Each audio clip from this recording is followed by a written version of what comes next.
صاحب بہادر خان اس ملک کے لیے سیکیورٹی رسک نہیں، سیکیورٹی رسک آپ ہیں اس ملک کے لیے۔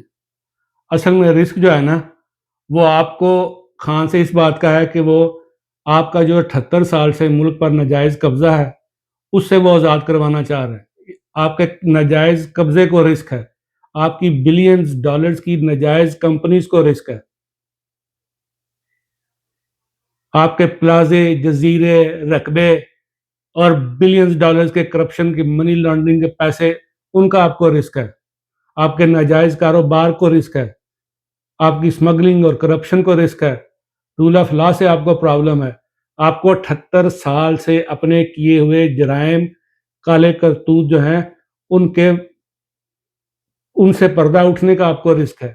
اس وجہ سے آپ خان کو رسک، ملک کے لیے رسک قرار دے رہے ہیں، کیونکہ وہ رول آف لا کی بات کرتا ہے، وہ کہتا ہے کہ سب برابر ہیں، وہ اللہ اور اس کے رسول کی حرمت کی بات کرتا ہے جو آپ کو ناپسند ہے۔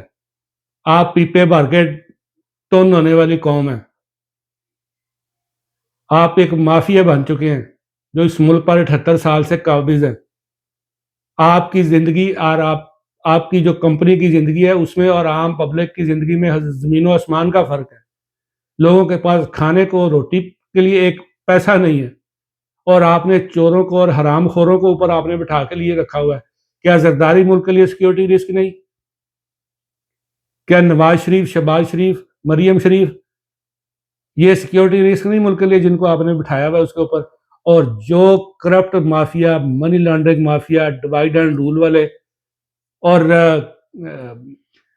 ناجائز قبضہ کرنے والے اور یہ فرقہ واریت والے، یہ سارے کے سارے آپ ان کو پیٹرنائز کرتے ہیں، یہ آپ ان کو استعمال کرتے ہیں۔ آپ اس ملک کے لیے سیکیورٹی رسک نہیں ہے۔ خان اس لیے صرف سیکیورٹی رسک ہے کہ اس نے آپ کے ناجائز قبضے کو چیلنج کیا ہوا ہے، جو آپ کو برداشت نہیں ہو رہا۔ آپ نے جو کہا قوم نے مان لیا 78 سال سے۔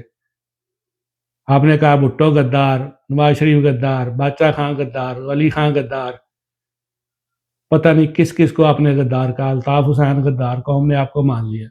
اب یہ قوم آپ کو نہیں مانتی، قوم کو آپ نے اس لیے کہ لوگوں نے اب نہیں مانا کہ عمران خان غدار ہے، ان کو پتہ ہے اس کا۔